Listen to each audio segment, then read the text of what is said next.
বন্ধ করে টেনিস মাঠ তৈরির অভিযোগ দেবরাজ চক্রবর্তীর বিরুদ্ধে। অভিযোগ দমদমের জয়পুর এলাকার ঘটনা। অভিযোগ শুনে ঘটনাস্থলে তরুণজ্যোতি তিওয়ারি। স্কুল বন্ধ করে টেনিস মাঠ তৈরির অভিযোগ দেবরাজ চক্রবর্তীর বিরুদ্ধে। অভিযোগ কথা বলবো, অনুপ প্রতিনিধি রয়েছেন সঙ্গে। অনুপ, আমরা দেখতে পাচ্ছি ঘটনাস্থলে তরুণজ্যোতি তিওয়ারি তিনি পৌঁছে গিয়েছেন। টেনিস মাঠ তৈরির অভিযোগ, কি বলছেন স্থানীয় বাসিন্দারা?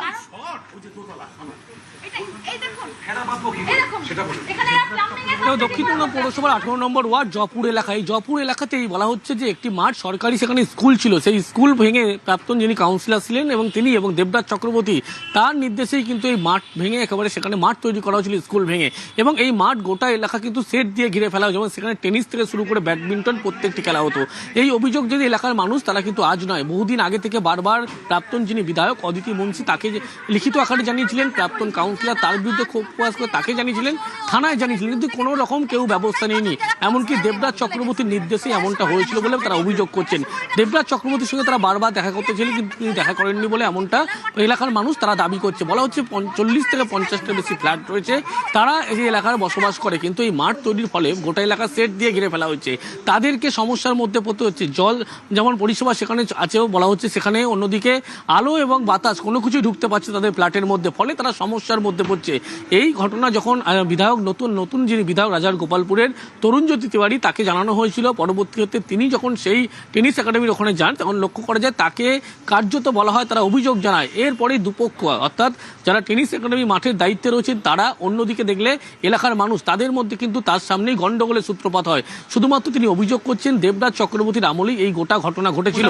এবং এখান থেকে কাউন্সিলর, যিনি মৃত কাউন্সিলর বর্তমানে সঞ্জয় দাস, তিনি টাকা তুলতেন, 50 থেকে 60 হাজার টাকা তুলতেন, সেই টাকা দেবরাজ চক্রবর্তীর কাছে পৌঁছে। অর্থাৎ সরকারি যে স্কুল, সেই স্কুল বন্ধ করে মাঠ তৈরি করা হয়েছিল, সেটা পৌরসভার খাতায় যেত না, সেটাই টাকার হিসাব কিন্তু একেবারে দেবরাজ চক্রবর্তীর হাতে পৌঁছে যেত সঞ্জয় দাসের হাত ধরে।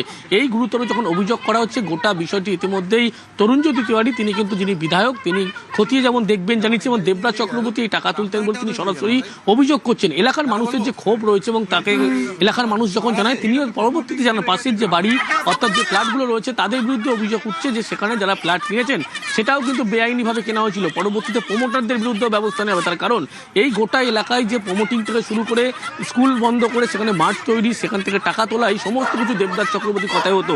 এই নিয়ে কিন্তু তারা ক্ষোভ প্রকাশ করছে এবং দফায় দফায় উত্তেজনামূলক পরিস্থিতি হয়। যদিও গোটা বিষয়টি ইতিমধ্যে তরুণজ্যোতি তিওয়ারি তিনি খতিয়ে দেখার আশ্বস্তও করেছেন। ওকে,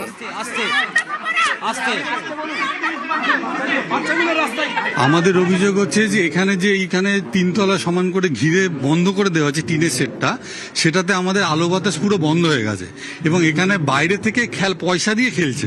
অথচ আমরা সাধারণ যেখানে স্থায়ী বাসিন্দা 100 বছর ওপরে, তারা এই জিনিসটা সাফার করছে। সেখানে গার্বেজ বলুন, মেন হচ্ছে সাউন্ড পলিউশন, এবং এটার জন্য আমাদের যে ফান্ডামেন্টাল রাইটস, আমরা যে সামান্য আলো বাতাস, সেইটুকু আমাদের বন্ধ হয়ে গেছে। অবজেকশন দিয়ে আমাদেরকে থ্রেট খেতে হয় তার জন্য।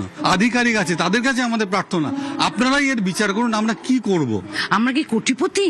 আমরা গরিব মানুষ, সারা দিন রাত্রি কত গুলো করে আলো জ্বালিয়ে রাখি, মশা, তারপর চিৎকার চেঁচাবে, ধুমধুম কাজগো ঝমঝমিয়ে নড়ছে। ভোর 7টা থেকে আমাদের ঘুম ভেঙে যায় এদের চিৎকার চেঁচামেচি। একটা বাচ্চা থাকে, সকালে পড়াশোনা করাতে পারি না, ঘর অন্ধকার থাকে, সকাল থেকে লাইট ধরতে লাগে।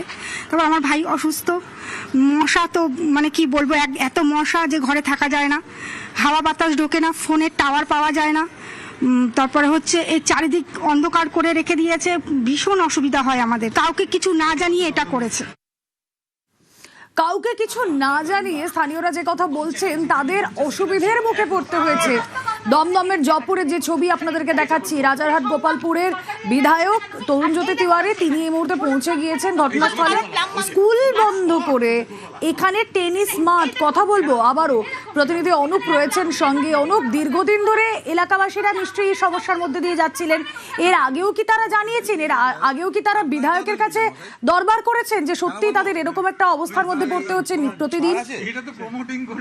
আপনারা কিনেছেন তো,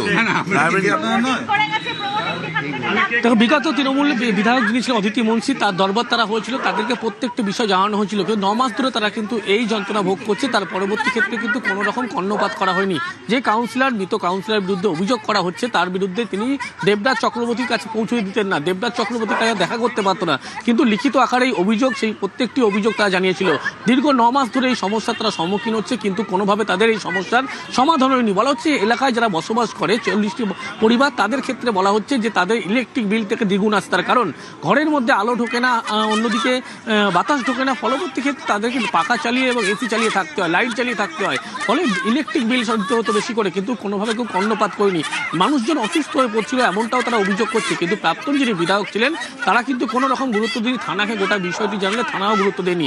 পরবর্তী ক্ষেত্রে দেখা যায় যখন পালাবদল, সেই পালাবদলের পরবর্তী ক্ষেত্রেই যিনি নতুন বিধায়ক হয়েছেন রাজারহাট গোপালপুর বিধানসভা কেন্দ্রে তরুণজ্যোতি তিওয়ারি, তাকে গোটা বিষয়টি তারা জানায়। তার পরবর্তী ক্ষেত্রে আজকে সেখানে যখন একটু অনুষ্ঠান ছিল এই টেনিস একাডেমিতে, সেখানে তখন যান এবং এলাকার মানুষ তারাই কিন্তু তরুণজ্যোতি তিওয়ারিকে গোটা বিষয়টি জানায়। ইতিমধ্যে তরুণজ্যোতি তিওয়ারির পক্ষ থেকে এই বিষয়টা নিয়ে যেমন বলা হয়েছে, দেবরাজ চক্রবর্তীর কথা বলা হচ্ছে, দেবরাজ চক্রবর্তীর কাছে সেই টাকা পৌঁছে যেত, প্রাক্তন যিনি মৃত কাউন্সিলর তার হাত ধরে পৌঁছে যেত, এবং এখান থেকে যে টাকা উঠতো সেই টাকা কিন্তু মাঠ ভাড়া দিয়ে সেই টাকা কোনোভাবে পৌরসভার কাছে যেত না, সেই টাকা সরাসরি কাউন্সিলর তুলে দেবরাজ চক্রবর্তীকে পাঠাতেন। এমনটাই কিন্তু এলাকার মানুষ এবং যিনি নতুন বিধায়ক হয়েছেন তরুণজ্যোতি তিওয়ারি, তিনি কিন্তু এই অভিযোগ করছেন। এবং সরাসরি যে অভিযোগ করা হচ্ছে তাদের কাছে বলা হয়েছে, এবং আশেপাশে যে বাড়িগুলো করা হয়েছে বা ফ্ল্যাট করা হয়েছে প্রত্যেকটি ক্ষেত্রে সেগুলোও কিন্তু নিয়ম মেনে করা হয়নি বলে বিধায়কের পক্ষ থেকে বলা হচ্ছে। তার কারণ প্রমোটারদের কিন্তু অসাধু ব্যবসায়ী যারা প্রমোটার ছিল তারা দেবরাজ চক্রবর্তীর কথায় এই সমস্ত কাজকর্ম করতেন, ফলে এখানে বসে বলা হচ্ছে সরকারি যে স্কুল, সেই স্কুল বন্ধ করার পরবর্তী ক্ষেত্রে লক্ষ্য করা যাচ্ছে মাঠ তৈরি করা হচ্ছে, মাঠ তৈরি করার পরবর্তী ক্ষেত্রে সেই যে ভাড়া ওঠে সেই ভাড়া কাউন্সিলের হাত থেকে দেবরাজ চক্রবর্তীর কাছে পৌঁছে যায়। এই অভিযোগ যখন হয় এবার দেখা যায় দুপক্ষের মধ্যে গন্ডগোলের সূত্রপাত হয়।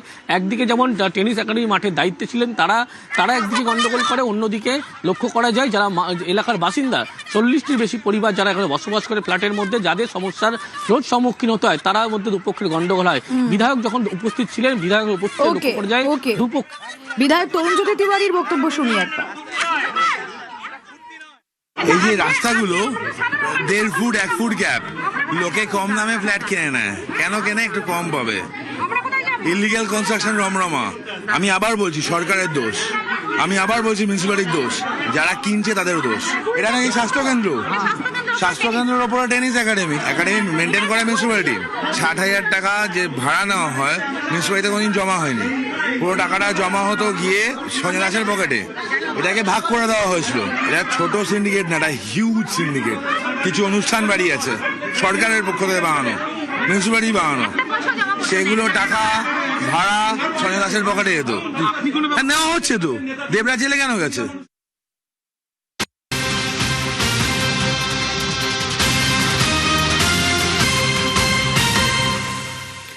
দেখুন, স্ক্যানারে দেবরাজ এবং অদিতের হিসেব বহির্ভূত সম্পত্তিতে নজর স্পেশাল ইনভেস্টিগেশন টিমের। তোলাবাজি মামলায় পুলিশ হেফাজতে দেবরাজ, হেফাজত শেষ হলেই তরুণজ্যোতির মামলার তদন্ত।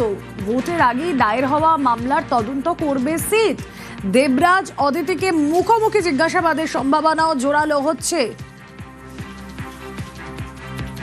হিসেব বহির্ভূত সম্পত্তিতে এবার নজর স্পেশাল ইনভেস্টিগেশন টিমের। স্ক্যানারে দেবরাজ অদিতির হিসেব বহির্ভূত সম্পত্তি, কিভাবে এই তদন্ত চলবে, কোন কোন বিষয়গুলোর উপর আরো জোরদারি রাখা হবে জানবো। প্রতিনিধি অনুপ রয়েছেন সঙ্গে। অনুপ,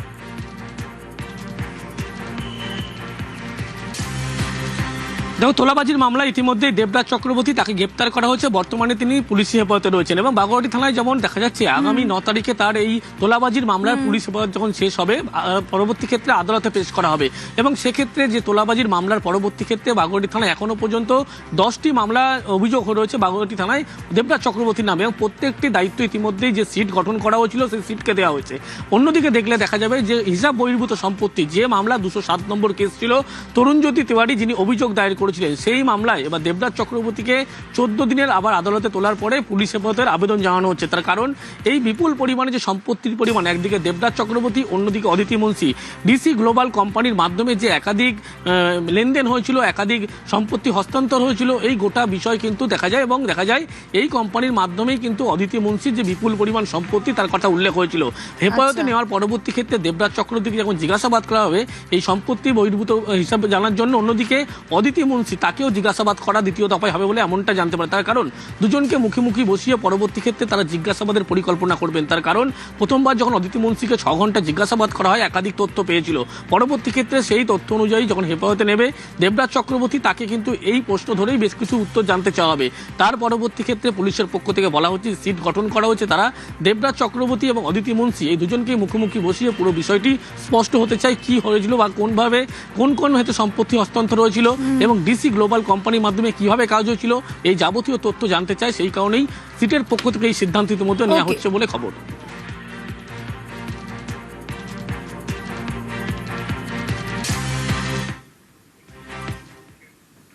প্রাক্তন কৃষিমন্ত্রী পূর্ণেন্দু বসুর পিএ, পরবর্তীকালে অভিষেক বন্দ্যোপাধ্যায়ের ঘনিষ্ঠ বলে পরিচিত।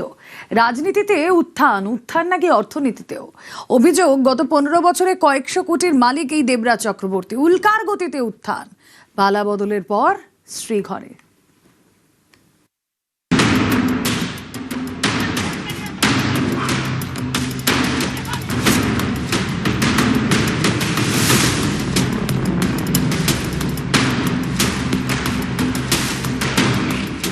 বাবা রাজনীতি করতেন, ছোটবেলা থেকেই রাজনীতির আবহে মানুষ।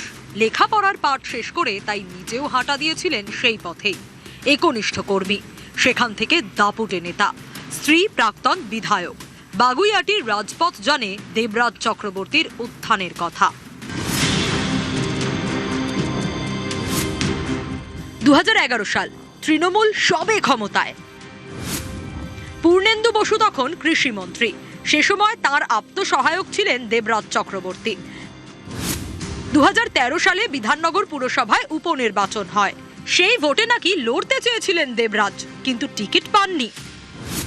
2015 সালে রাজারহাট গোপালপুর ঢুকে যায় বিধাননগর পুরসভার মধ্যে। পুরো ভোটে টিকিট না পেয়ে তৃণমূল ছাড়েন দেবরাজ।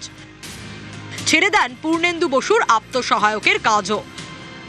তৃণমূল ছেড়ে তখন কংগ্রেসের হাত ধরেন দেবরাজ। কংগ্রেসের টিকিটে ভোটে জিতে কাউন্সিলর হন দেবরাজ চক্রবর্তী। সেবার ভোটের দিনই দেবরাজকে গ্রেপ্তার করেছিল বিধাননগর কমিশনারেটের পুলিশ। জেলবন্দি অবস্থাতেই ভোটে লড়েন, জেতেন, জামিন পেয়ে কাউন্সিলরের শপথ নেন। কংগ্রেসের টিকিটে জিতে 7 নম্বর ওয়ার্ডের কাউন্সিলর। ভোটে জিতেই ফেরেন তৃণমূলে।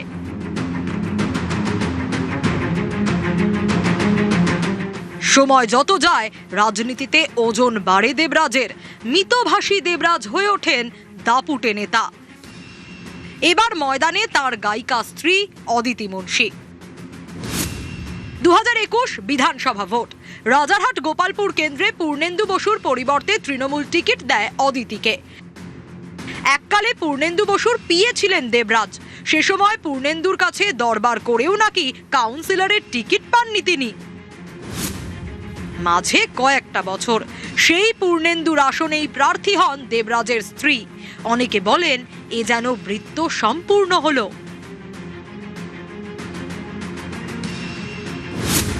2022 সালে ভোটে জিতে বিধাননগর পুরসভার মেয়র পরিষদ হন দেবরাজ। উত্তর 24 পরগনা জেলার যুব তৃণমূলের সভাপতিও হন। একাধিক বিতর্কে নামও জড়িয়েছে দেবরাজের। একাধিক অভিযোগ উঠেছে তার নামে।